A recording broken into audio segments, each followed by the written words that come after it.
So thank you all for joining us for the opening day of the Climate Savers Week. And the Climate Savers platform has brought this event together and a series of events this week to really aim to bring people together, create opportunities to collaborate and work together to address the climate emergency and the climate crisis that's upon us. My name is Zamin Pavri and I will be your MC and moderator for today's session. But before we kickstart the session, just as an overview on how the session will be running, we have actually a 7-person panel of presenters here today. And I request each of the experts to unmute yourselves when it's your turn to speak. And they'll roughly be speaking for around 8 minutes or so. And we'll have around probably 15 to 20 minutes of Q&A from the audience and a panel discussion with a few minutes to wrap up. So in terms of just technology, I have muted everybody. So just to ensure that the background noise is reduced. This session is actually also being recorded.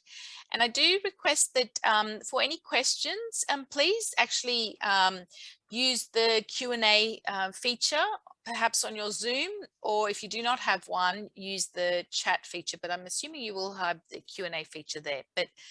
And I'll attempt to answer those questions. So please feel free to do that. And I suppose we can start. So just to share a little bit, when we first met with the panel last week, one of the things in preparation was we went through the group, and probably my observation was that it was very inspiring to see people create action, walk their talk. And one of the philosophies or quotes that I did read from one of the panel speakers was, when you believe in something and it has a huge impact on you both professionally and personally, it makes sense to be a part of it. And I'm certain that after today's session and hearing it, you will sense that sense of passion that each of these presenters actually has made and is making a difference in the world. So in terms of our fantastic lineup of our guest experts here today, the topics we have cover manufacturing, presented by Rhona Morrell, Alexander Lewis-Jones on transport, Paul Baranowski, agriculture, Iona Haynes, looking at biodiversity and links to apes and climate, Ian Redmond, talking about ecosystems, ecosystem services and biodiversity, Luc Grare on hydrogen, and Monika Tjia on carbon. So let's start the session with Rhona. Rhona Morrell is a founding member and global ambassador for ARC 2030, an associate at Women Who Do Wonders, podcaster, Prince's Trust mentor, and she's also the founder and CEO of Coco Ali Consulting. So Rhona's going to be talking to us today on manufacturing and supply chain, scopes 1 to 3. So Rhona, I'm going to hand over the co-hosting to you. Amazing. Thank you. Thank you so much for the introduction, and I'm delighted to be here today with all of the panelists, and it's such a crucial coming weeks ahead of us. So I'm going to dive straight in. So I mean, I've got about 8 minutes, haven't I? So do give me a nudge when I've got about a minute left. So as Zamin said, I'm going to be looking at high-level manufacturing and the importance of why this is becoming such a critical part of every business globally. So what I'll touch on today is around emissions and carbon footprint. I'll look at the vital importance of supply chain engagement, carbon offset projects, science-based targets, and then just a very brief summary. And I wanted to start with this quote, which is from Albert Einstein, which is, "We will require a substantially new manner of thinking if mankind is to survive." Now, the reasons why we're going to touch on manufacturing today is that it's becoming more and more important. So from a customer angle, our investors, our talent, policymakers, our activists, and of course, Mother Earth, everybody at every age and level is now looking at what we're doing and how we're proceeding to perform in the marketplace. So I'm going to start with carbon footprint and what's commonly known as scope 1, 2 and 3 emissions. Scope 1 is actually our direct emissions that come from the sources that are owned and controlled by us. So for example, if I'm a calculator manufacturer, they're all the things that relate to my business, my manufacturing and my office. On the graph on the left-hand side, you can see those are things like the energy that we use, the company vehicles that we may have, etc.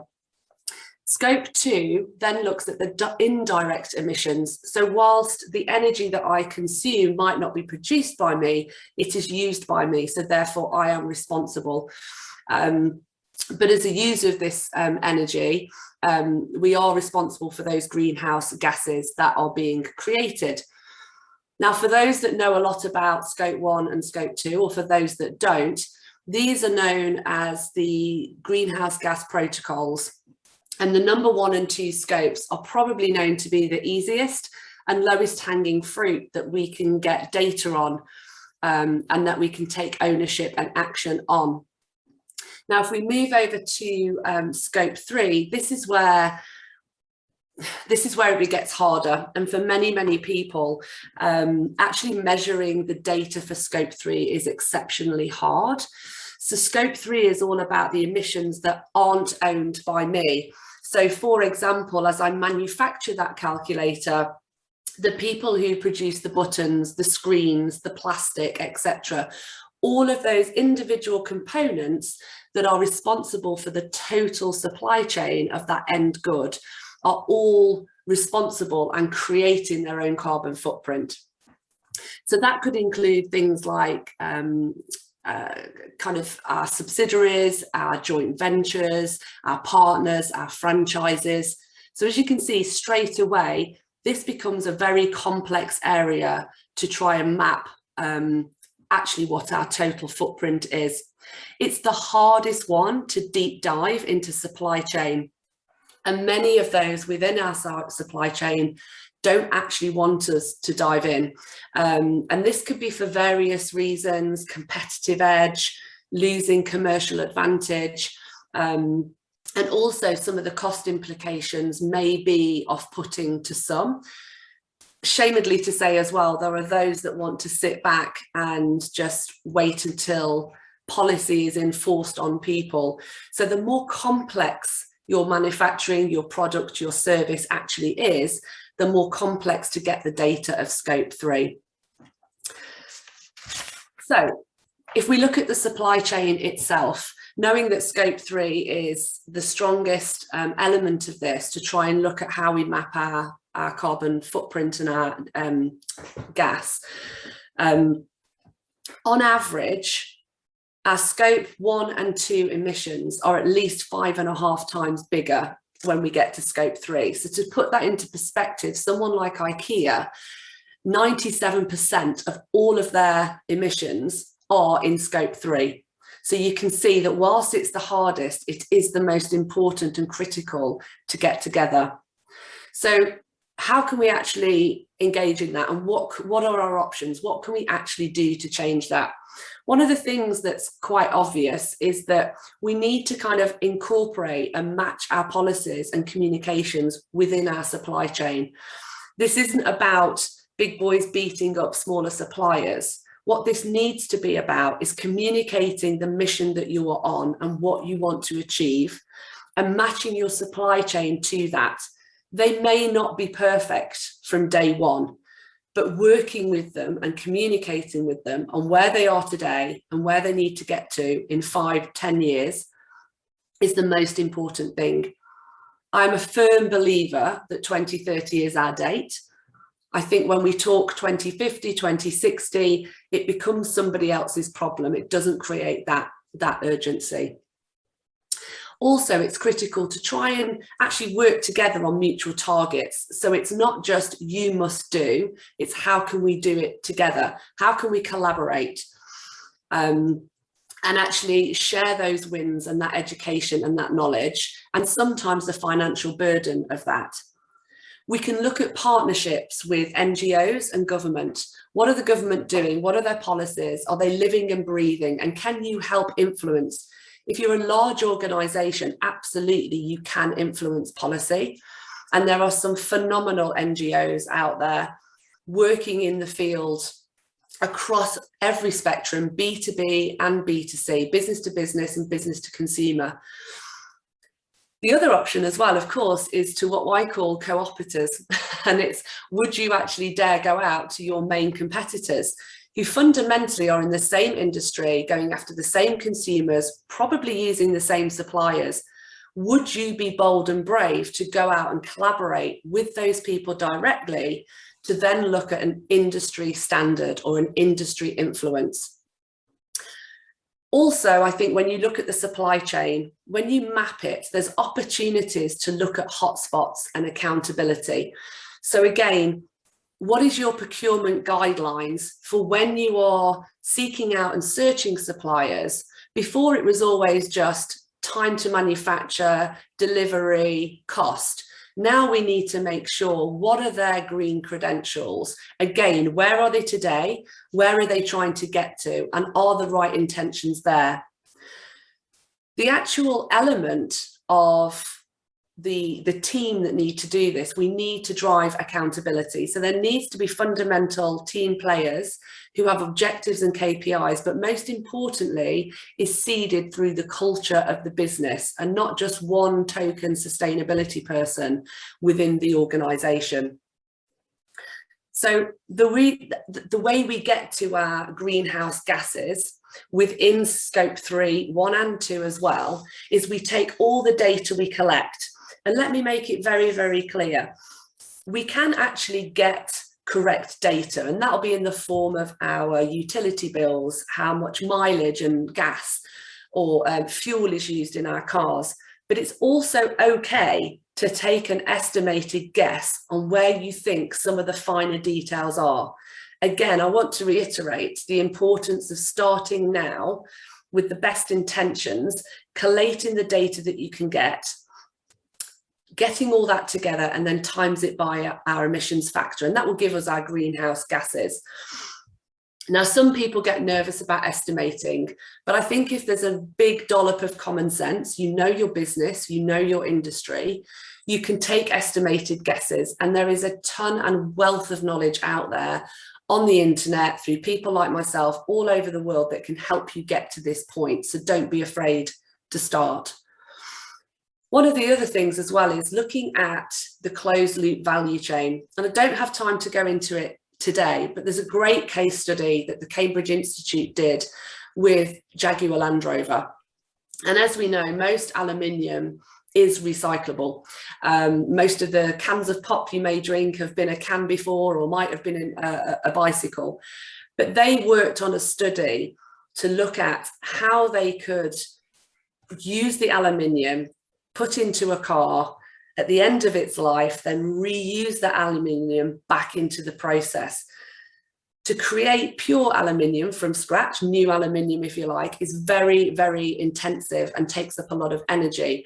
But if anyone's interested, please do Google it, and either Google Jaguar Land Rover Cambridge and the closed loop value chain. But there's some great insights there on how we move from linear to circular. Thanks very much, Rhona. I've still got a couple of more. How many minutes have we got left? I texted you. You've got no minutes left, but you can keep going. 60 seconds or less. I can do that. Carbon offsets. The key thing here, only if you have a net zero plan. Okay, this isn't about offsetting, it's about insetting. So please make sure that you have a carbon zero plan, and for a later stage you can look at it. Science-based targets and net zero. The key thing here is linear to circular. There are specific companies now doing science-based targets with the UN and the WWF. There's over 1,000 companies now signed up to it and allows transparency and reporting. I won't summarise. Thank you. Great, thank you. Rhona, can you make me host again? I accidentally made you host. But Thank you so much for all of that, and we will have time at the Q&A to digest a lot of what Rhona's talking about. And I think what we may find also is the words of collaboration, and not and recognizing that one company, one person, one organization, one sector is not able to address this on its own. And the key foundation to addressing this is through collaboration, or as Rhona says, a co-opetition. Is what I've also heard. So thank you so much, Rhona. And now we move on to also transport. And we have Alexander Lewis-Jones, who is the founder of Otherway, who is supporting the transition to the zero emission transport sector. So Alexander's going to be talking on his session around walking the walk and how businesses are demonstrating transport decarbonisation in 2021. So I will hand it over to Alexander. Thank you very much, Salmeen. So just bringing up the slides now. Can you see the slides okay, Salmeen? Yes, perfect. Great. Thank you. Okay, so yeah, thank you very much for the introduction, and thank you very much to ClimateSavers Week for putting all of this on, putting this together, and inviting me to share some of my thoughts from the industry that I work in, and really delighted to follow on from Rhona's presentation. Really good introduction to understanding the carbon emissions of different industries. I'm going to be talking about give a bit more theory about the emissions of transport, and focus in on some particular ways that businesses are decarbonising transport today. So very briefly, Otherway is it's a climate data agency for transport innovators. So our mission is to help people understand the nitty-gritty, the really difficult emissions, and present that data in the best communicated way for every vehicle and every journey. And in terms of products that we deliver, we do carbon labeling. So if you've got companies that have already gone for a zero emission or a near zero emission solution, we can do the analysis and put a nice stamp on that for them. We do reports and consultancy to help people understand their net zero opportunities, but we're also trying to get our data into other people's platforms to help everyone understand the emissions behind each vehicle and every journey even better. So on that basis, I just wanted to explain the way we approach emissions in transport. Where are the impacts, and how do we define the solutions? We take a life cycle analysis approach. So it builds on the scope 1, 2, and 3 that Rhona presented to us just now. But in terms of the emissions of transport, obviously there's manufacturing emissions, as Rhona has mentioned. Then we have the emissions required to produce the energy that move that vehicle. So typically, production of petrol or diesel. Then we use the vehicle, and that's typically the emissions that are coming out of the tailpipe of your vehicle. And then there could well be emissions associated with the waste element, the disposal. Now, across that, we see various ways that people are looking to cut emissions from transport. And very simply, we can summarize this in 3 ways. You can avoid having the vehicle or the journey to begin with. You can keep doing the journey, but shift to a different vehicle. Or you could do absolutely everything the same, but improve the vehicle that you have currently. And every single transport solution will fit somewhere into this grid. In the Otherway platform, we help people understand where these solutions are situated, and give correct data for each step of the way. So the most common solution that I get asked about at the moment is electric vehicles. And I call this the celebrity climate solution. Whenever you see any news about climate change, or maybe COP26, there's often somebody there with an electric car, or charging it up. It's seen as quite a trend for a way that individuals can take climate action. And indeed, celebrities are getting behind it too. We can see two of our British princes there showing off their credentials for getting into electric cars.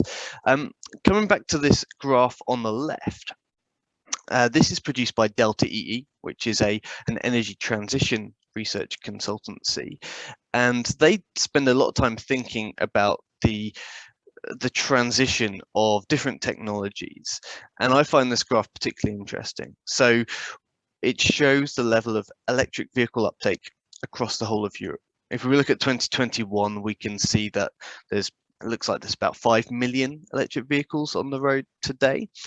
By 2030, this critical decade, we're looking at over 80 million. And if you see the two lines, the orange line going up and the blue line coming down, where they cross over around 2026, this is a signal that electric vehicles are overtaking the sales of internal combustion engine, petrol or diesel new sale vehicles. So that is a critical moment for a huge amount of transport. And this really hasn't been seen for a very long time, perhaps 80, 90 years. Why are people doing this? Why are people getting behind electric vehicles? We've looked at this in our model, and just to check whether this is a suitable climate solution. So running through that life cycle of the vehicles and comparing an electric car to petrol. So in the manufacturing, well, it's not as good as a petrol car because there is that battery which is very intense to produce. But in terms of producing the energy, actually, that is better than producing fossil fuels. There's a big green thumbs up for use because there is, of course, no tailpipe, and that's why people like to refer to them as zero emission vehicles.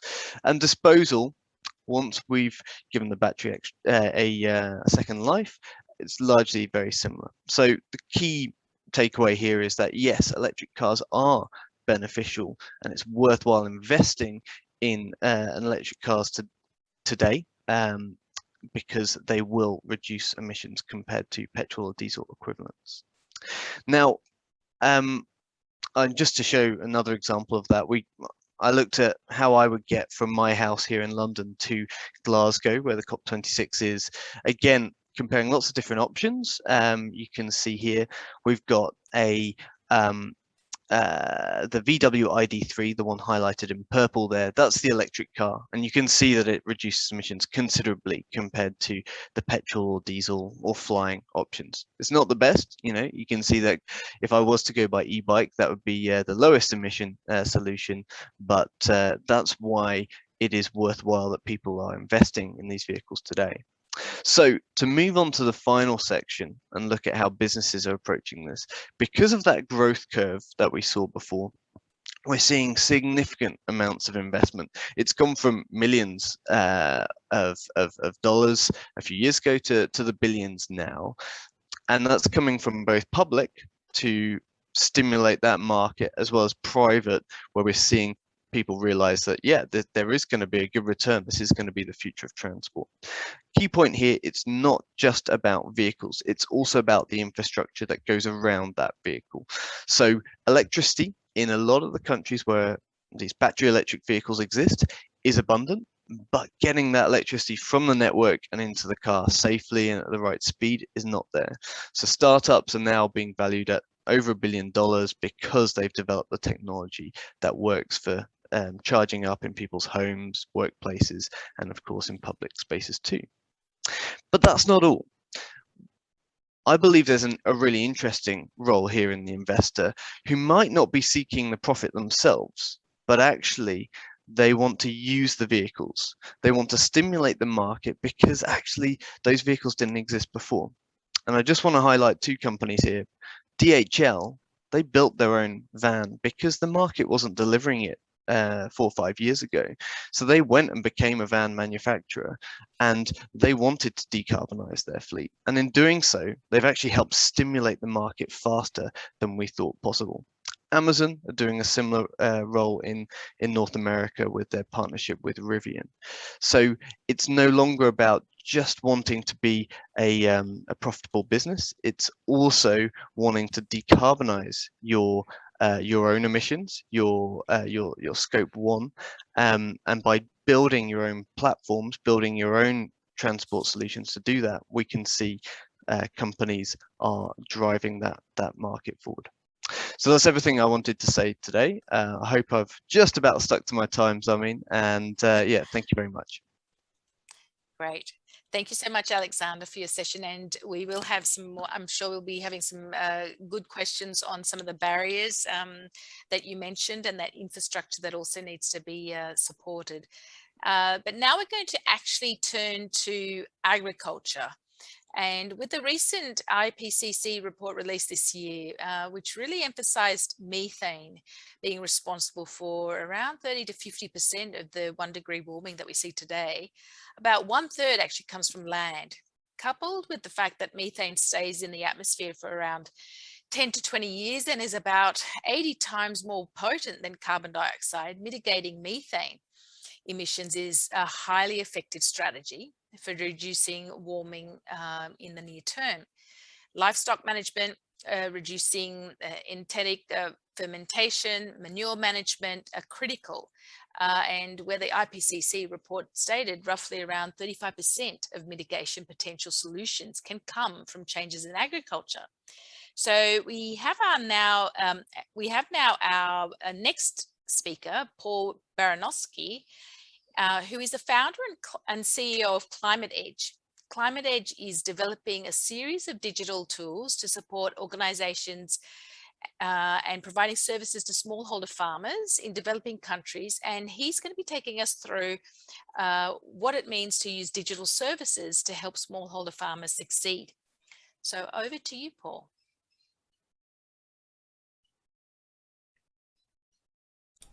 Thank you very much for the introduction and enjoying the presentation so far.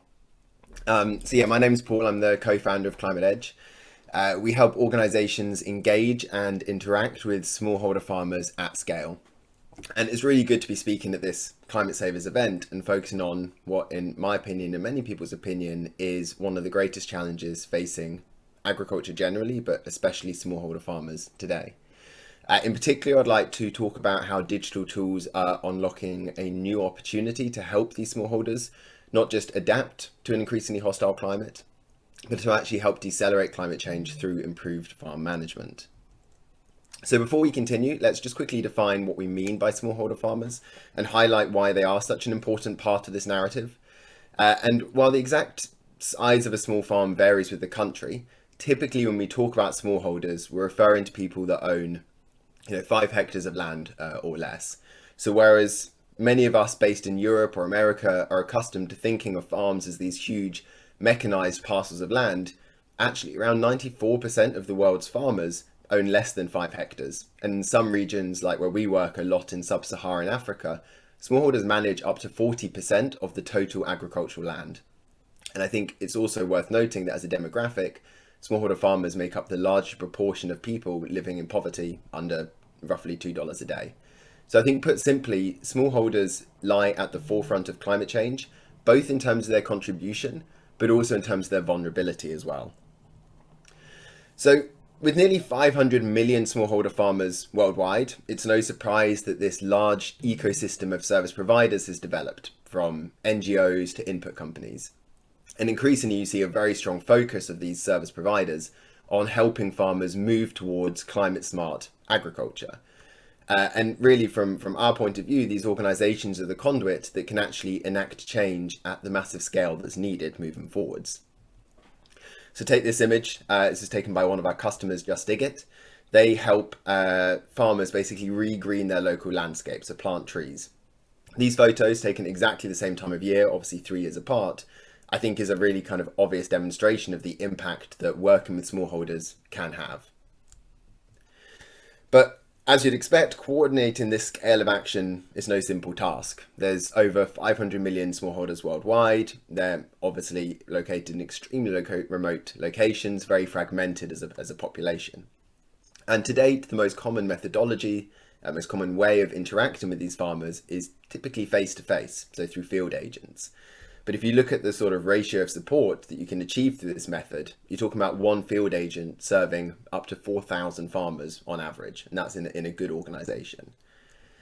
So it's no surprise that therefore As these organizations, achieve great results at small scale, but then try and grow, the support becomes increasingly less tailored and the individual farmer becomes more isolated from these important organizations. And, over time, what ends up happening is that those smallholder farmers get left at the mercy of climate change, suffer huge yield gaps, but also their potential to create change goes unnoticed. So in response to this challenge and kind of focus point of this talk, a lot of service providers are recognizing that they can actually augment their physical presence with digital services that help overcome some of these bottlenecks. It's not a complete replacement, but can definitely help push a lot of these areas forwards. So you can actually start providing farmers with real-time actionable information through accessible and affordable communication channels, things like SMS and voice, and reach, for the first time, millions of farmers at a fraction of a cost of these traditional means. And what I want to do over the next few slides is just highlight some of the 3 key areas that we have seen service providers benefiting from these accessible and affordable digital services, and how this is paving the way for ultimately a stronger and more sustainable agricultural system. I think one of the first key areas and most important areas is accessibility. So using the term smallholder kind of belies the incredible diversity of this group. So over 1/3 of the world's population either lives or has grown up on a smallholder farm, and these individuals clearly have wildly different needs. So one of the advantages of digital that we can now access is that you can communicate with every smallholder in a way that suits them. There's plenty of different examples of this form of localization, but I think one of the most obvious is language. So again, using Just Dig It as an example, they released their service in multiple different languages, so Swahili, English, local regional languages as well. And it's, again, very obvious, but the result of this is that so many more farmers could actually understand the messages, understand the lessons they were being taught, and actually apply them. And ultimately, it's those sort of very subtle changes, but incredibly important changes, that lead to the effects that we saw in that earlier image with the success of that regreening program. Second key benefit of digital is that you can deliver information to farmers exactly when they need it. I've been working with Producers Direct, who's an award-winning NGO, and they've made great use of this real-time nature to support their farmers in diversifying their farms, which is a key insurance policy for many of these farmers against something like climate change. So what Producers Direct did was built a crop calendar, which triggered SMS messages to go to farmers when the key actions needed to be taken. Obviously that depends on the crop, but that might be when to plant the seeds. They did a lot with beekeeping, when to prune your crops. And given that this training program was focused on helping farmers plant new crops that they had had no prior experience of, it's no surprise that when you actually Producers Direct spoke to the farmers, 80% of them were saying that they could not have adopted these practices without the digital component. It's incredibly difficult to attend a training session in January and remember what you need to be doing with your crops in the winter time of that year. And by actually measuring this dual digital and physical approach, they realized that they could increase the rate that their farmers actually adopted new practices by up to 600%. And again, it's that sort of, substantial step change that's needed to go from these farmers being isolated to actually creating the change that we need, and ultimately helping them be more resilient against climate change. I think the final key component from our perspective that digital unlocks is the ability to learn from farmers at scale, something which is done very poorly to date. Even simple questionnaires can provide enormous insights into what farmers are actually doing. So we work with Crop Nuts, who are one of the largest soil test providers in Africa, and they're using basic digital surveys just to learn how and whether farmers are using their soil test recommendations to implement improved farm management techniques.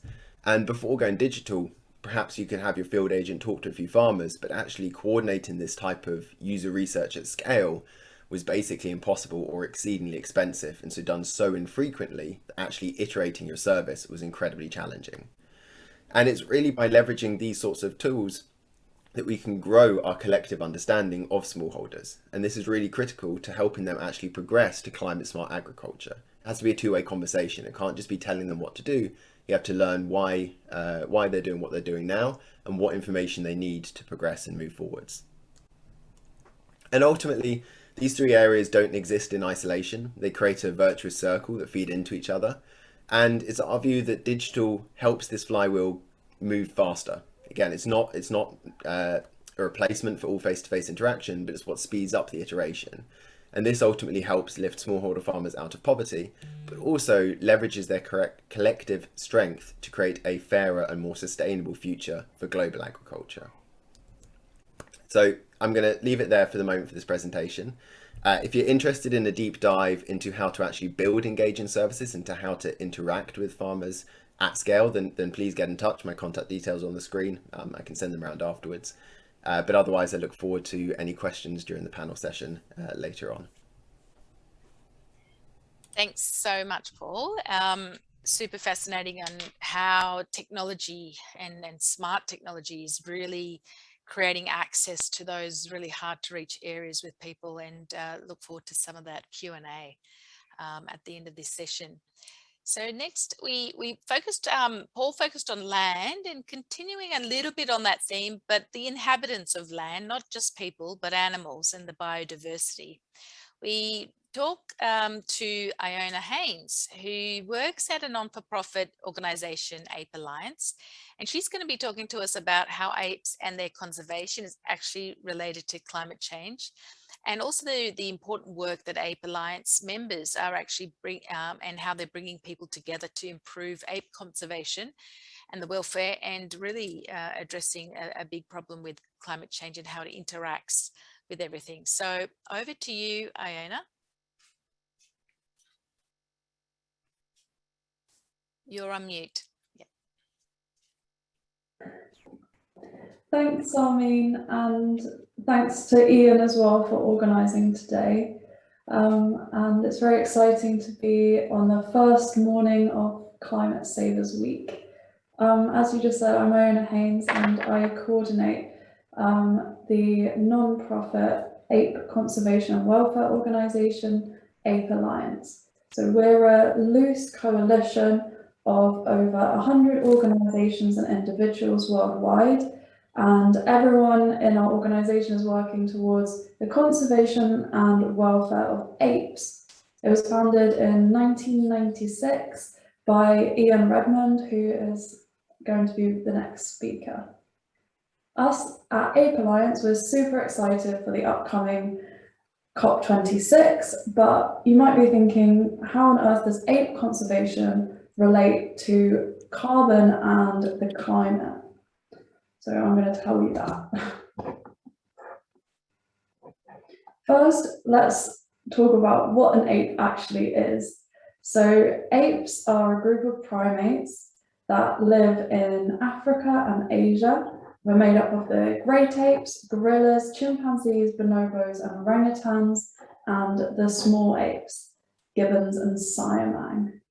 So I'm going to stop sharing my screen now. So apes are an essential part of their ecosystems where they live, their forest ecosystems, and we all benefit from the ecosystem services which they provide. For example, the role in driving rainfall patterns worldwide. The three largest areas of rainforest are in Central Africa, which is home to the bonobos, chimpanzees, and gorillas, Southeast Asia, which is home to gibbons and orangutans, and South America, which isn't home to any apes, but it is home to a lot of primates like spider monkeys. Apes themselves all eat a lot of plants, so like leaves, fruits, stems, and shoots. And when they eat these plants, they will pass through the ape's digestive system, but the seeds are specially adapted to remain intact. So when the ape then eventually poos, the seeds are deposited back into the earth alongside the natural fertilizer, which is the ape's dung. If you think about it, we fertilize the agricultural crops with manure, but this system's been going on since agriculture was even thought of. And during this digestion process, the apes will get up and they'll move away from the original plant. So this will disperse the seed as it's going through the ape's digestive system. They will move and the seed will be deposited somewhere else. However, apes are facing a lot of threats in the wild, in particular habitat loss, hunting for bushmeat or totems, and capture for the pet trade. If we take an ape out of the wild, even if it's just one ape, we lose all of the things that that ape does to provide the ecosystem as ecosystem services. And we also lose that ape's future potential for having babies. Each female ape could have up to around 8 babies in her lifetime, and they could all help contribute to the ecosystem function in this way. And then those babies could have more babies, and that potential is also being lost. Apes are really slow breeding animals, so they don't replenish their wild populations very quickly. So that's why combating all of these things is even more important, because they won't just bounce back very easily. However, what we can do is conserve ape habitat, and then we're automatically helping the apes by saving their forest home. In turn, the apes will help us by planting the forests of tomorrow. And then we can look after the apes whilst also helping keep our planet's atmosphere healthy.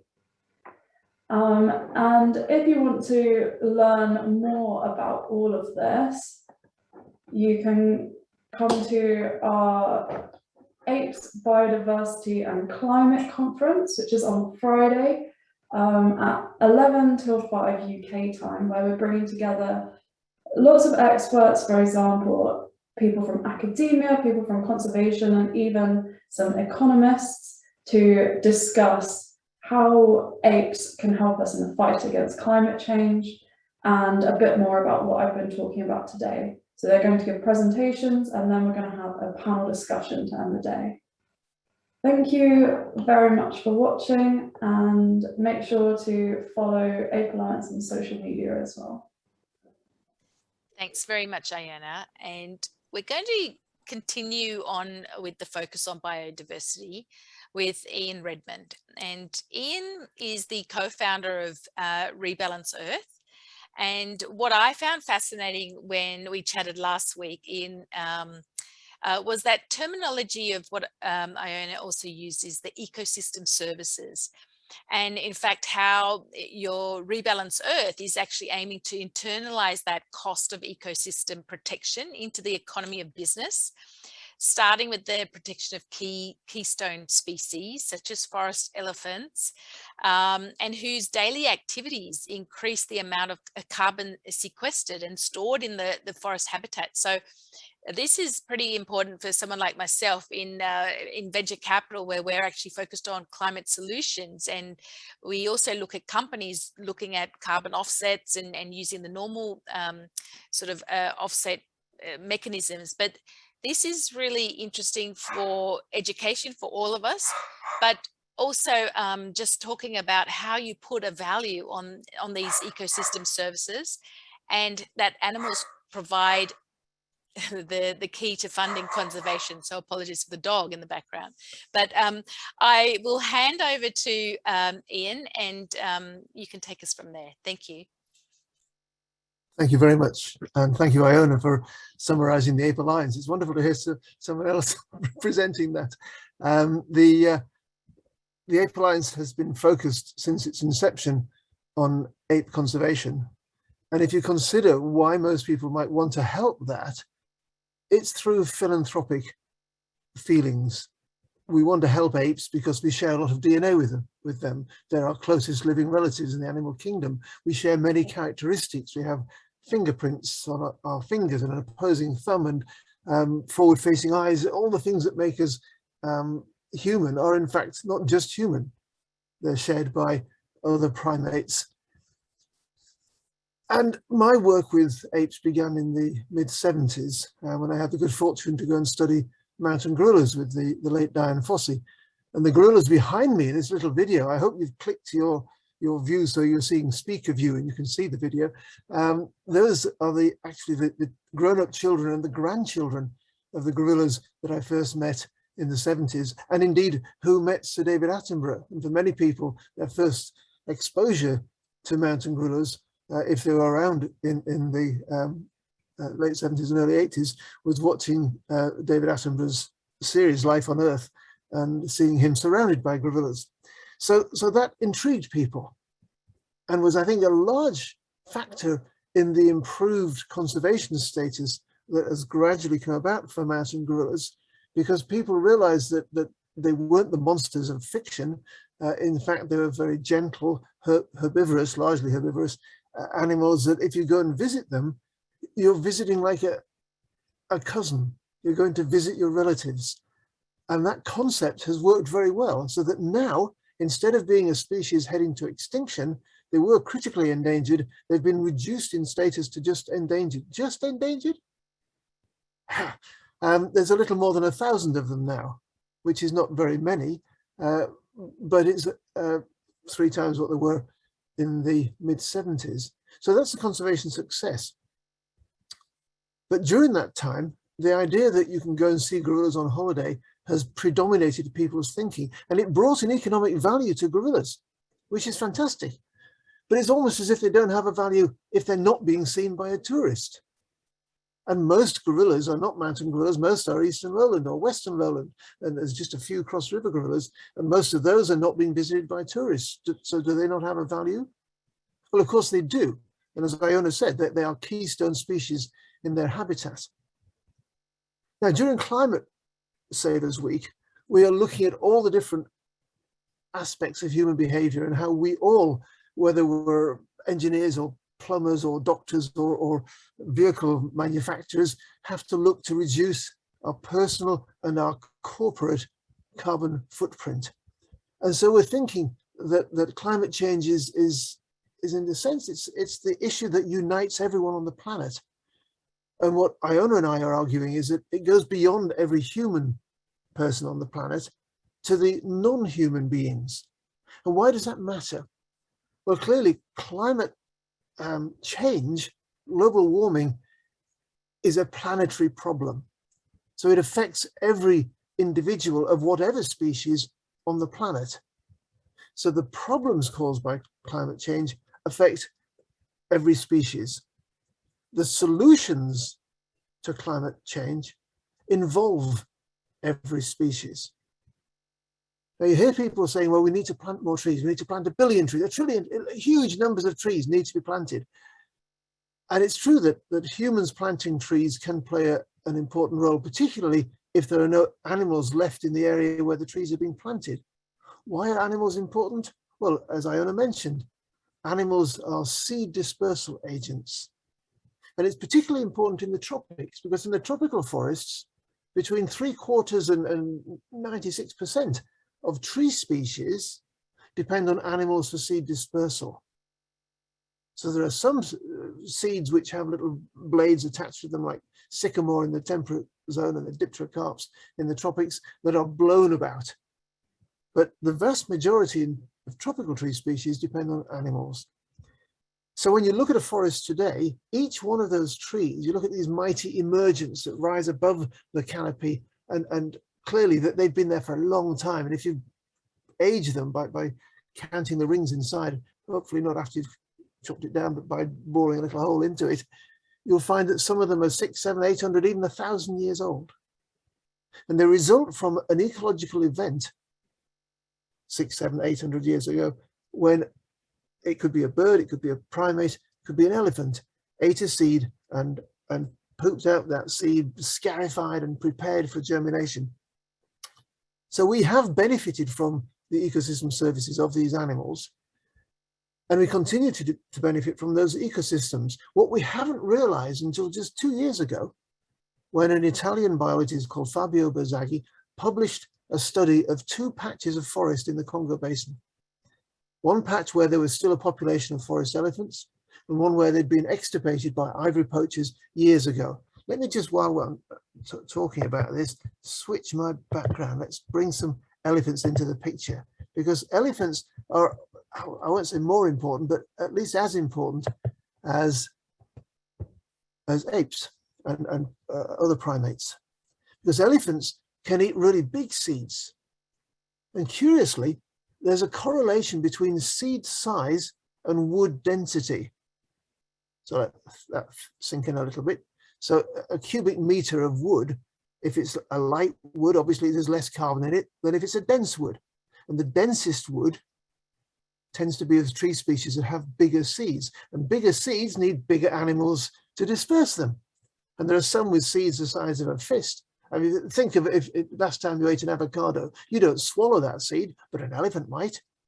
Think of last time you ate a mango, huge flat seed. You don't swallow it, but an elephant might. And an ape might at least chew it for some time and then spit it out some distance away from the parent plant. So whether it's through chewing and spitting or swallowing, these large animals play this role. And what Fabio found was that the above ground carbon in these two patches of forest was about 7% more where there were elephants than when there weren't elephants. So if the presence of elephants is causing an increase in above ground carbon, how can that be? Well, elephants, as they feed, they move through the forest, they trample a lot of small plants, they eat a lot of small plants. And what they're doing, and I often use the term gardeners of the forest, hashtag gardeners of the forest, to find lots of articles about it and videos. Like any gardener, as well as sowing seeds and fertilizing seeds, they're thinning the plants. Elephant dung, a few weeks after the elephant has left it there, looks like a nursery bed full of seedlings sprouting. Most of them are not going to become massive rainforest giants. There isn't enough space for everyone. So what happens to all the others? They get eaten by small animals. They get trampled on by elephants. They get eaten, if they get to sapling size, by elephants. And just as if you're a gardener and you want to grow vegetables, you sow the seeds, then you thin them out so that a few of them can get more nutrients and grow into big vegetables. And if any wildflowers blow into, the seeds of wildflowers blow into your vegetable patch, you call them weeds, and you weed that vegetable patch and you put the weeds on a compost heap. And when they've rotted down, you put those nutrients from the compost back on your vegetables to make them grow. That's exactly what elephants and apes and other herbivorous animals are doing in the forest. They're eating vegetation, thinning out the forest, and then fertilizing the forest with their droppings. And that means that the big established trees have more nutrients and less competition. And that effect has now been quantified. Now, Fabio didn't just publish that in a journal. He did publish it in a journal, Nature Geoscience, but he also contacted Ralph Sharmy. Now, Ralph is an economist.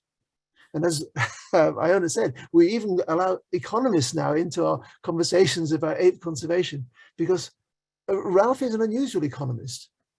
He and some colleagues calculated that if this 7% difference that elephants bring about in the efficiency of an African forest to sequester and store carbon is valued, and you look at the life of an elephant, about 60 years, and then their children going into the future, you can value the work done by each elephant equal to the value, the carbon sequestration attributable to each elephant has a value of $1.75 million. And that was when the price of carbon in the European carbon exchange was about $24. It's more than doubled now. So if each elephant, the work they do can be valued over the course of their life at about $3.5 million at current prices of carbon, and it's rising all the time, then that gives you a huge potential resource to protect elephants. And in doing so, make that habitat more efficient at sequestering and storing carbon. Now, you get a lot of other ecosystem services for free on top of that. So the idea behind Rebalance Earth, which is co-founded by myself, Ralph Sharmy, the economist, and Walid Al-Sakaf, who is a serial entrepreneur. He can't help setting up startups. And Walid is in the blockchain business. So our concept is that a company that wants to offset its unavoidable greenhouse gas emissions can invest in nature so that those nature-based solutions, which we've been hearing so much about, are more efficient. So it's not just a case of we need to plant more trees, we need to protect the adult trees that we've got, because in any forest, a large proportion of the carbon that's stored there is in the huge trees, not the saplings and little slender seedlings. So protecting the big trees and making them more efficient at sequestering and storing carbon is what Rebalance Earth is all about. And I urge you to sign up. Rebalance.earth is the website, and you can leave your email address and be kept informed. We're setting up a pilot project in Gabon, and we will expand outwards both geographically and taxonomically. No one yet has calculated the work done by each individual gorilla, but by my estimate, I think about 20 gorillas equals 1 elephant. So if a family of 20 gorillas is actually doing work that can be valued on the current carbon markets at something like $3 million for that family, it means that whether or not they're visited by tourists, they have a value. And your company, your family, if you want to offset your greenhouse gas emissions, instead of investing in more technology to suck out carbon dioxide from the air, invest in protecting nature and regenerating nature, and join the UN in what they've called the decade of ecosystem restoration, so that we have a chance of winning this fight against climate change. So that's the take-home message. Value the keystone species and the work they do. And with Rebalance Earth, we're hoping to actually make it easy enough using blockchain for your carbon offset to go to restore nature in Africa and Asia and then around the world. Thank you. Thanks so much, Ian. And there's so much to unpack in everything that you've said, and valuing nature, and also just listening to how interconnected everything is. And we have really missed the mark in terms of constantly just focusing on technology and people, and just have really forgotten that the animal species and how amazingly contributing they are towards addressing some of these big problems that we've created. So thank you very much for that one. And we will leave some questions for, as I said, at the end for Ian and Iona and the rest of the panel. But we've got 2 more speakers to go. And we next have, going from animals, elephants, apes, to the lovely science and engineering of hydrogen. And we are having as our next guest speaker, Luc Grare, and Luc is the director of an international business called Life, where they focus on the work on a sustainable future and tackling the challenges in relation to the transition to a renewable economy.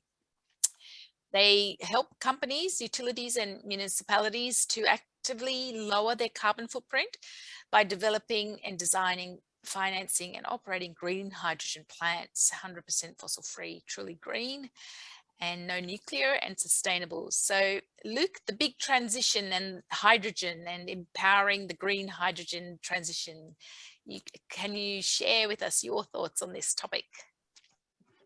Thank you, Zamin. And yeah, very challenging after Ian's inspiring presentation. But I will give it a try. So I'm going to talk about green hydrogen. And so to kick off, so the oil and gas industry, they brought us since their existence access to energy at any time, relatively cheap transportation, and they made us also consume, even more consume, and at the end of the day, I would say today, a massive overconsumption. But they brought us also, last August, a very, very bad report made by the IPCC. And we believe there are alternatives. So we have technology available to generate and efficiently distribute green hydrogen, such as wind, solar, hydro, biogas, but also have technology like smart grids, like I said, to distribute these. But not only green electrification will help us to bring us to climate neutral. There is some more what we need. And for that purpose, I have highlighted here 3 industries or 3 sectors. The first one on the left, so worldwide every year about 70 million tons of hydrogen is produced from coal or natural gas, which is called so-called grey hydrogen, which is causing every year between 700 and 900 million tons of CO2 emissions. And this hydrogen is used to make, for instance, ammonia, which is used to make fertilizers, but also methanol, and is used at a large scale by refineries.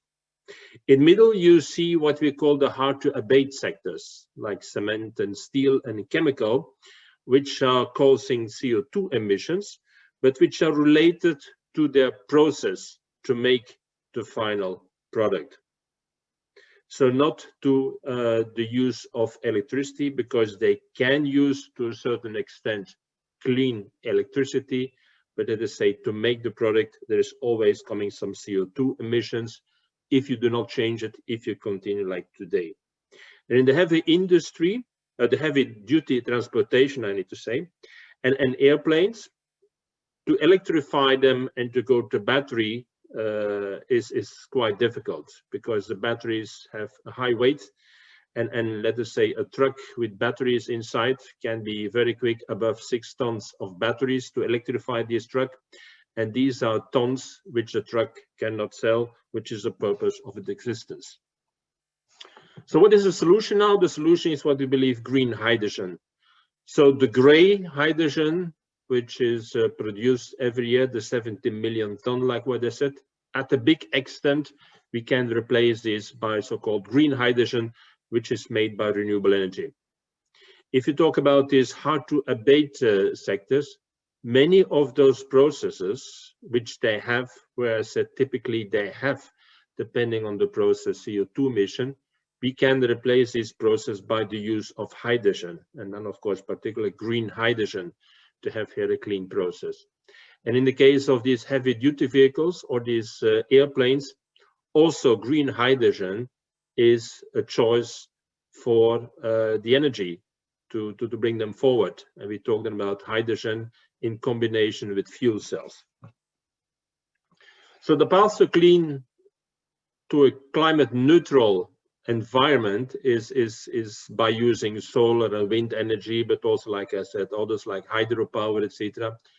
Offshore wind at a huge scale in North and West Europe, and also the use of green hydrogen. Like I said, not everything we can electrify. The green hydrogen is an element which make this conversion possible. So what is Life, the company which I present, doing? We are a producer of green hydrogen. So we develop plants, we build and operate them and sell the green hydrogen to industry, but also to communities, to transportation companies, etc. And how we do this? So we take the electricity from renewable energy sources like wind and solar. We use the classical water electrolysis, probably something which everybody had someday learned at school, where you had the water and then you put a plus and a minus in. At a certain moment there comes a kind of plof, and the plof is the hydrogen which comes out of the water. Exactly, this is the kind of simple process, which of course is used now in a more sophisticated way, but what we use to make hydrogen, but also oxygen. And then we distribute this product to the customers, which can go by truck, which can go in a container on a train or a boat, also which can be transported by pipe. But there is the traditional energy companies, and mainly the oil and gas companies, which are saying, but guys, wait a minute, you were using solar and wind, and that is not always available, so you guys still need us, because we can deliver you at any time large amounts of oil and gas. And also what they say is the process which I have been pursuing so many years, the gray hydrogen made from fossils, made hydrogen, which is called gray hydrogen, we can make it also clean by capturing the CO2, and that's what we call them blue hydrogen. The question, of course, which comes up here is why they come after 50 years polluting our environment, all of a sudden with this solution that they believe is the solution. And what we believe, it is not the solution, because it has not been proven at any kind of large scale, and still we have the methane leakage. What mankind has to do is to stop this predator-prey behavior. We are eating every day in the earth and also in our air. So we need to shift to contributing. And that is why we have established Life in 2017 in Nantes, a city in France close to the Atlantic Ocean. And we focus on producing green hydrogen. That is our daily job. And we are today with 65 people. Last year in July we had 15 people. We are planning to have a headcount in the beginning of next year of about 150 people. Today we are pursuing about 60 different projects all over Europe to build green hydrogen production facilities. In the right corner below, you see one picture of our plant, which we have inaugurated 3 weeks ago, which is a plant producing 300 kilograms of green hydrogen and directly connected to 4 wind turbines. And we use also the seawater as a feed water for the electrolyzer. So we do some desalination, and then we split this water and make hydrogen and oxygen out of these. So why we do this? We do this not to save the planet, because nobody of us can probably save the planet. The only thing what we can save is to secure a better future for our children. And a couple of quotes here. So it's in French, but I will explain to you. So if changing the mentality is a battle, then we are obviously at war. And in order to win this fight, winning the fight is not an objective. We believe it's an imperative. So thank you very much. My name is Luc Grare, and you can find me also on LinkedIn if you want to get in touch with us. Thank you very much. Back to Zamin. Thank you so much, Luc.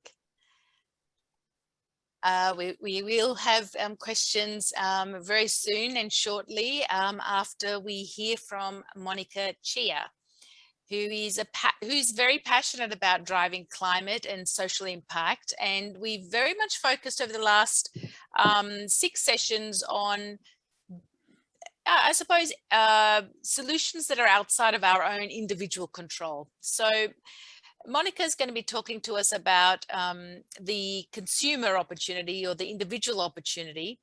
And she focuses very much on uplifting lives of the bottom of the pyramid, especially in Asia. And she has founded Impact Trackers, which is a virtual track platform that seeks to empower everyone with the opportunity to uplift lives and reduce carbon emissions. And Monika, I was recently just reading a new study that was actually published this month from the Project Drawdown and from one of the environmental scientists, Stephanie Rowe, and one of that report really did have a very big focus on consumer measures and highlighted the real criticality of reducing the climate footprint that we each have, and would love to hear more from you on how you and Climate Trackers is actually contributing towards that and creating carbon awareness and creating also opportunities to reduce our carbon footprint. So over to you.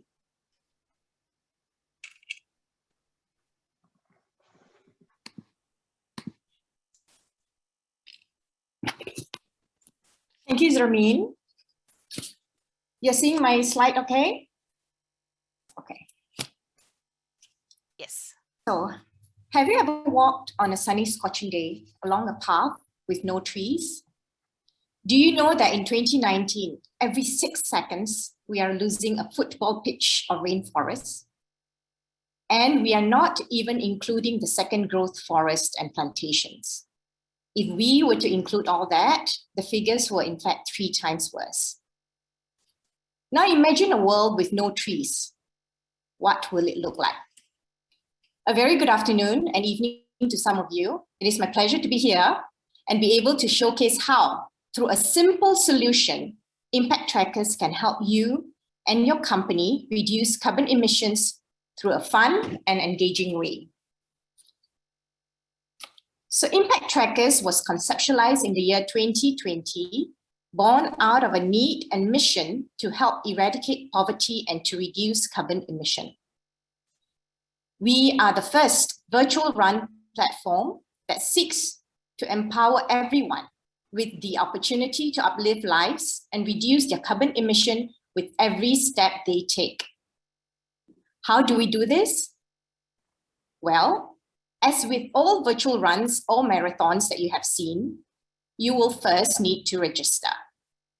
Thus, you get onto our website and you pick a track. This can be a New Zealand track, Africa track, or any of the track that we have curated on our site. After you have chosen a track, this is where we are very different from the rest. At Impact Trackers, we do not reward you with a finisher t-shirt or physical medal. No. Why? Well, do you know that an average 100 gram of physical metals emits about 250 gram of CO2 during production? You might think that's not a lot, but according to statistics, an estimated 170 million people in just one developed country alone took part in running, walking, and other events in the year 2017. So that is 170 million medals, potentially emitting approximately 42,500 tons of CO2. What about the number of trees that's needed to sequester this? An estimated 1.7 million trees, which is equivalent to approximately 3,400 football pitch of rainforest.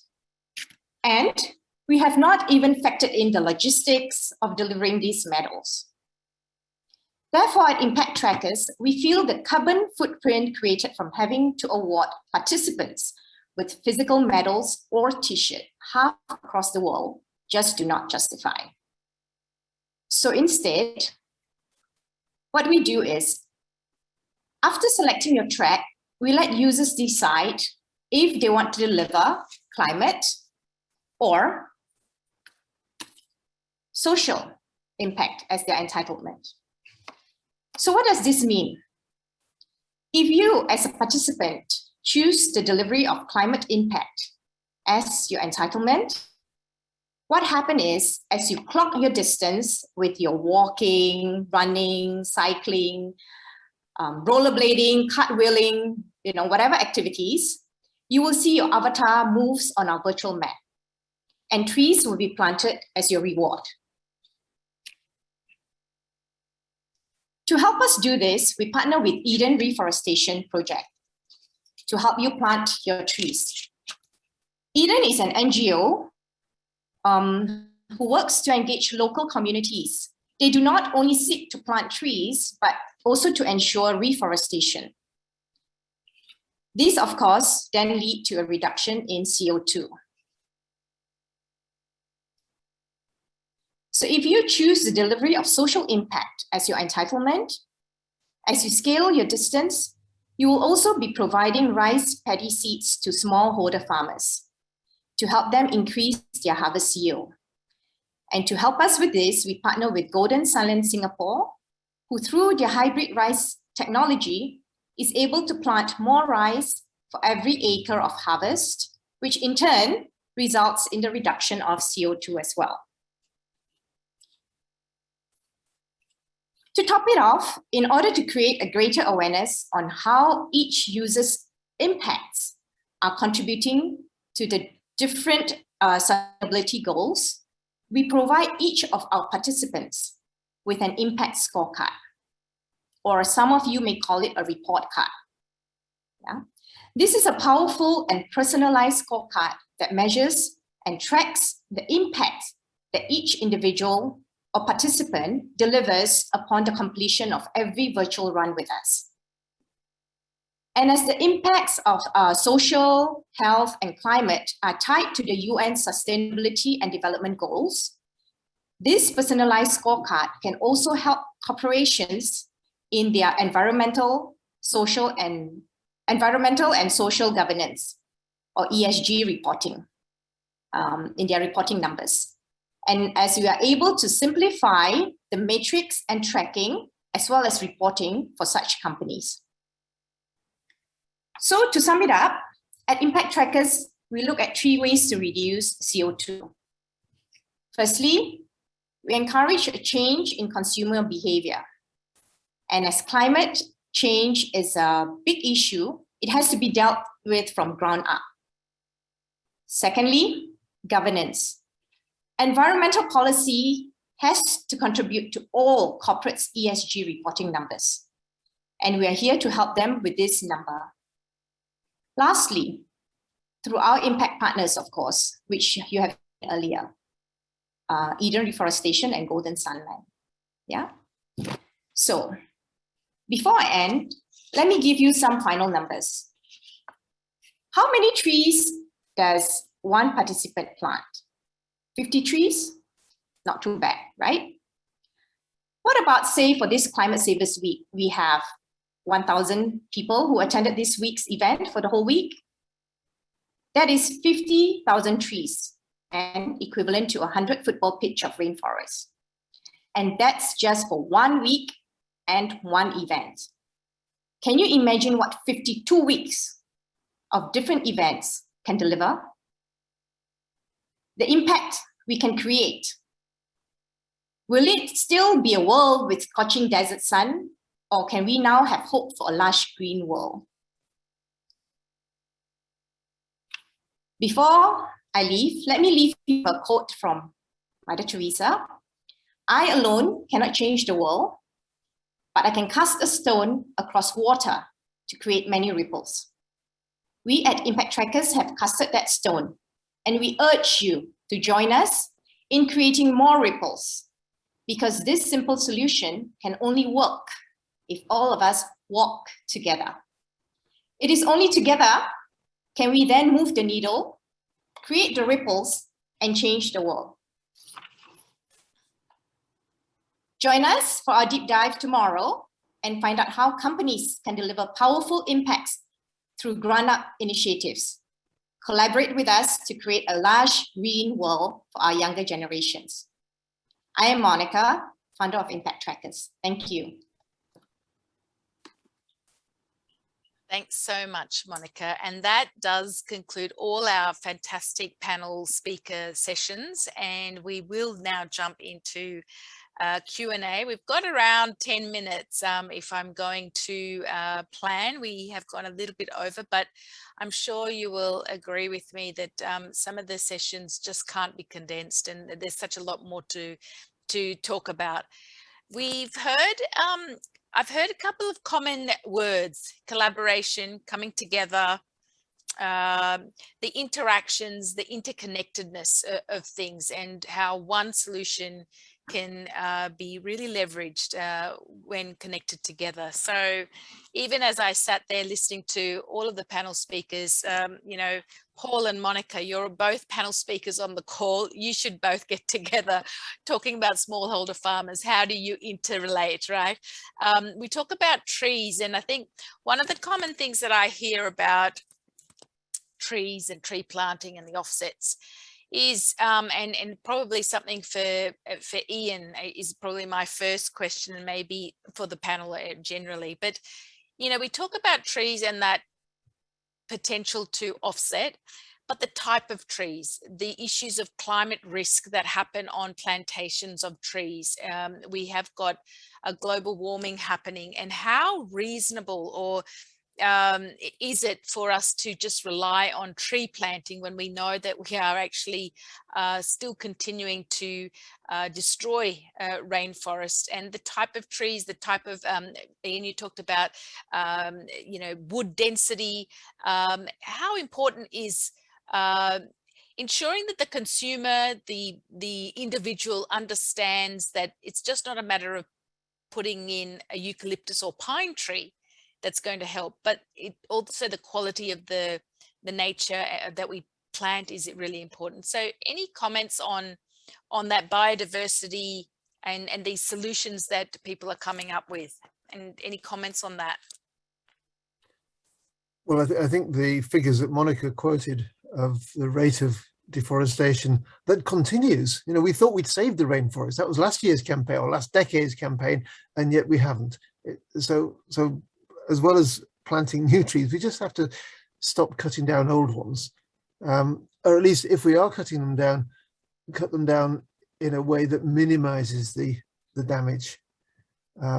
If we are planting trees where there are no trees, first of all, check if the ecosystem can take that. You might be putting trees in a place where there are no trees because they don't survive there. If they were, if you're reforesting areas which have been deforested, yes, but the best trick there is to plant fruit trees, which will attract birds from wherever the nearest forest that survives is, and they in their droppings will bring other trees.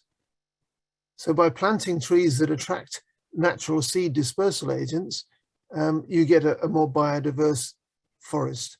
And planting the tree is the easy bit.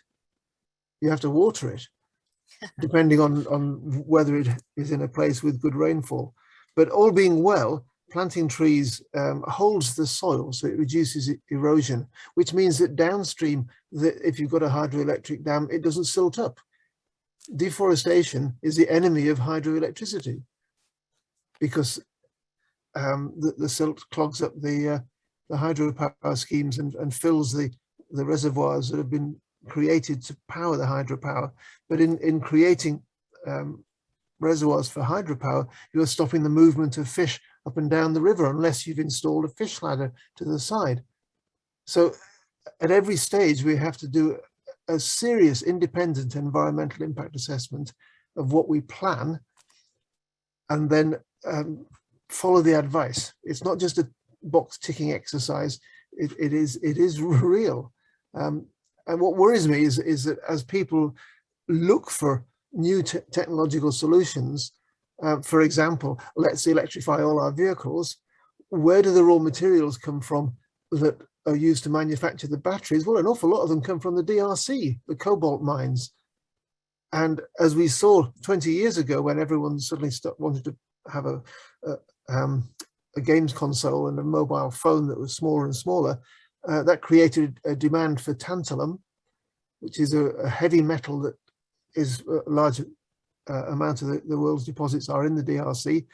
And we were actually funding the killing of elephants and gorillas and other large mammals to feed the miners who were digging out the coltan, the ore, so that we could all have the laptops and phones that were speaking to each other via now.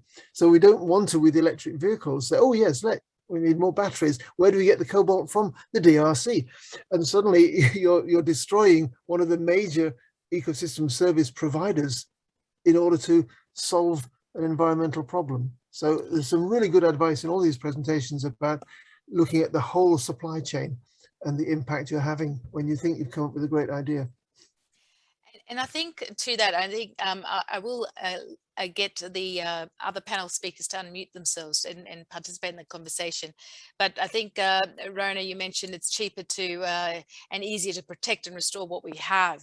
And I think even to that DRC situation, it's not only animals, but, you know, we have actually got modern slavery legislation now coming in for the issues around cobalt, but we're also seeing technology move away from those things and looking at the social impact and the environmental impact is really all very connected. I'm going to, because we are getting short of time, there are a couple of questions that have been put on chat, and I did want to make sure that we answered them. And one of them, and because we've got a fairly small group on the call, well, you know, large enough to manage from a Q&A session. If you want to unmute yourself and ask the question to any of the panel members, please feel free to do so. But one of the questions is for, or a couple of questions for Luc. How is Life's solution better than the other players, if you know about Bloom Energy, and whether you can use seawater in your project and commercialize salt as well? So perhaps, Luc, you could answer those questions. Yeah, thank you, I will do. So the first question related to our technology. So we are a investor, owner and operating of green hydrogen facilities. So from that point of view, we are technology agnostic.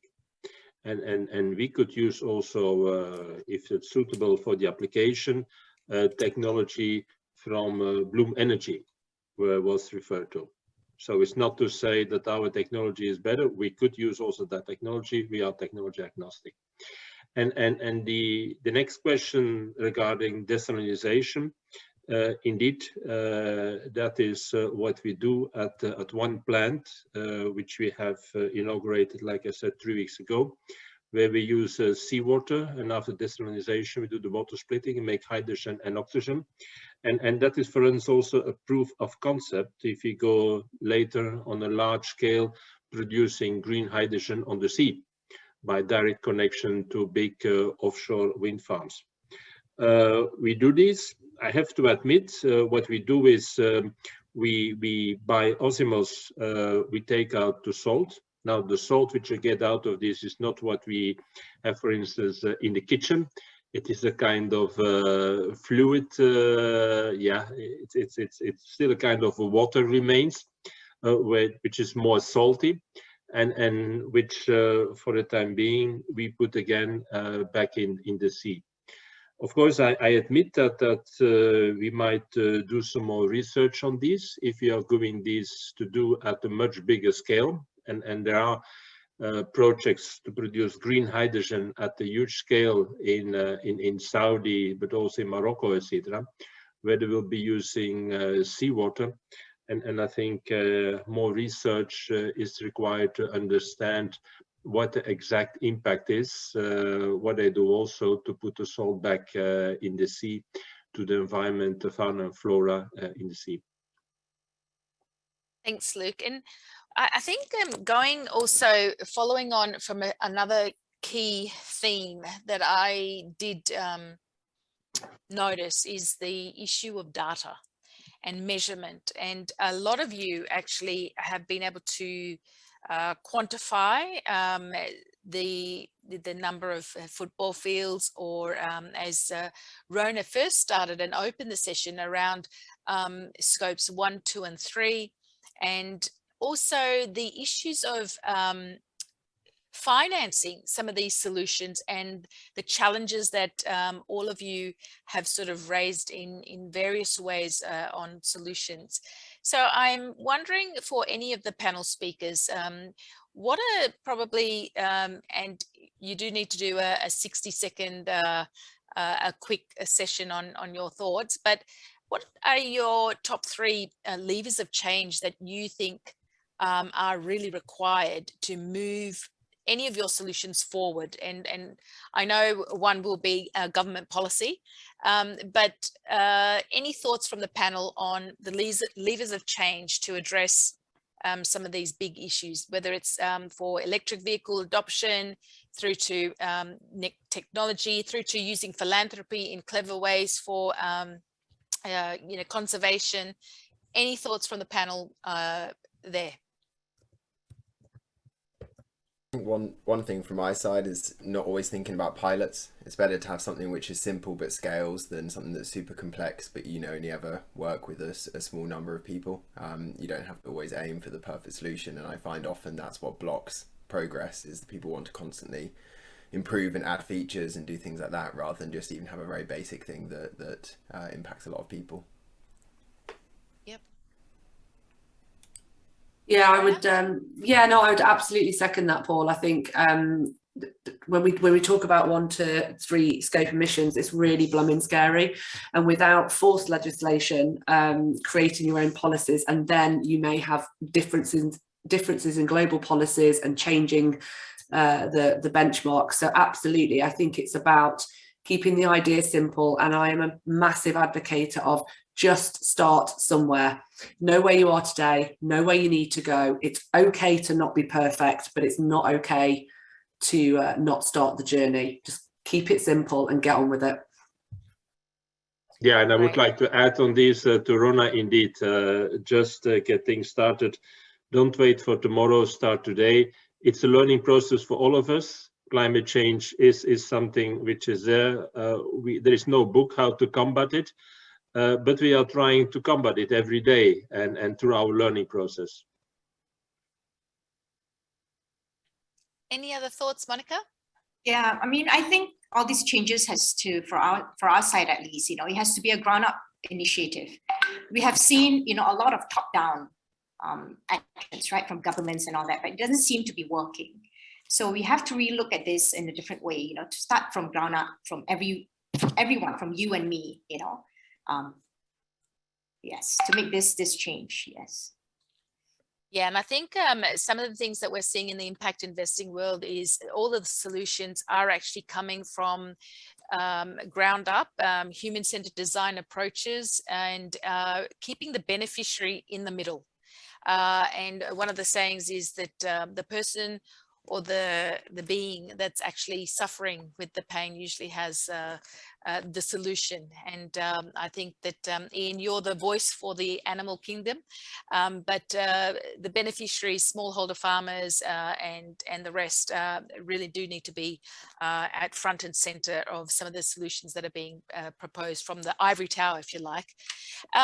I'm very conscious of time, and I probably will like to sort of start wrapping up the session, because I am conscious of us going over time. But another key feature or theme that came out was the collaboration, the co-opetition, using partners, etc. So a quick round the table of the panel speakers. What would be your call to action for the people that are sitting on at this session? So Monika, do you want to start? Because I can see you on my screen. Your call to action to the audience. Sure. I mean, I'm just going to throw a food for thought. Yeah. So do we need to add another physical medal, a T-shirt to our collection of, marathon collections? Or is now the time to consider a more sustainable impact? I think the latter should prevail. Thank you. Luc? I would say join us in winning the fight. So change things today, not tomorrow. Thank you. Ian Redmond? I would say look to nature and connect with nature. And that can be on a personal level. Go out into a garden or park near you, take your shoes and socks off, feel the earth beneath your feet and connect. And then perhaps start thinking how your connection with nature is affected by everything you buy and everything you consume. And you're right, Monika, we don't need a medal to prove we ran a race or a T-shirt, but T-shirts can be useful because they can tell people, carry a slogan. So yes, we've been talking a lot about COP26, which is the 26th Conference of the Parties of the Climate Convention. Very few people have been talking about COP15, which has just happened in China. That's the 15th Conference of the Parties of the Biodiversity Convention. And we cannot win the fight against climate change without also halting biodiversity loss and restoring ecosystems to their function. So for all those smallholder farmers, start looking at the natural solutions, the use of natural fertilizers, the use of compost, use of dung, and the planting of trees, so that you get agroforestry and you both grow crops. And this applies whether you're in the UK or in North America or in Africa or Asia or Latin America, wherever you live in the world. Look at what nature does around you and adapt using that nature rather than destroying that nature. And we might have a chance of winning this one. Thanks, Ian, and really good points about connecting back to nature, because and connecting to source, and that helps change the human mindset to be able to take actions going forward. Rhona. Hey, yeah, listen, I probably said it earlier, but I reiterate Ian's, absolutely look to nature. One of the things I would say is just try and be a good global citizen and just educate yourself. I don't know if anyone saw the BBC programme Trick. It was hugely profound. I'm working my way through the Earthshot prize book as we speak, and I learn something every day. And I just question what you're told, dig deep, question, and educate yourself further. Iona? I'm going to echo the look to nature thing as well, but I think we all need to really remember that we as humans are not just like sitting on the earth, we're part of all of the ecosystems, and we're just another one of the animals that are on the earth, even though we make a disproportionate effect on the environment than other animals. But we need to remember that we're not separate from nature. We rely on it as much as it is impacted by us. Great. And Alexander? Hard to follow all of that. But yeah, just to say, I think just take a look around you and your own personal impact. From my perspective, yeah, get a notepad and pen and just write down every journey that you do this week, and not just your journeys, but all the deliveries you might be getting to your front door, and just get a sense of that total impact that you can have in just that one aspect of life, and not be scared of it, but just confront it and realize we do have a massive journey to go on, but there are loads of exciting ways that we can engage and improve the planet for everyone. Great. Paul has actually had to leave, and as he has another meeting to go to, but I did want to do a big shout out to Ian Kaplan, who created this amazing forum and session and kicking us off with ClimateSavers Week. We have mentioned collaboration, partnerships. There is on the chat link a link to continue those discussions, create those connections. And one thing that I suppose the COVID situation has created, as well as climate, is that, you know, we have got a goal towards connecting us all as a goal. And we have technology to facilitate collaboration. So please do jump on the link at ClimateSavers for further discussions. And I wanted to also thank all the fantastic panel speakers and today. It's been really, you know, highlighting the need to work together, as well as amazing inspiration as to what you're all doing individually and helping the planet. And I really look forward to seeing some of you all during this week at ClimateSavers Week, and have a good, safe week ahead. Stay safe, and look forward to seeing you all next year and this week as well. Take care. Bye.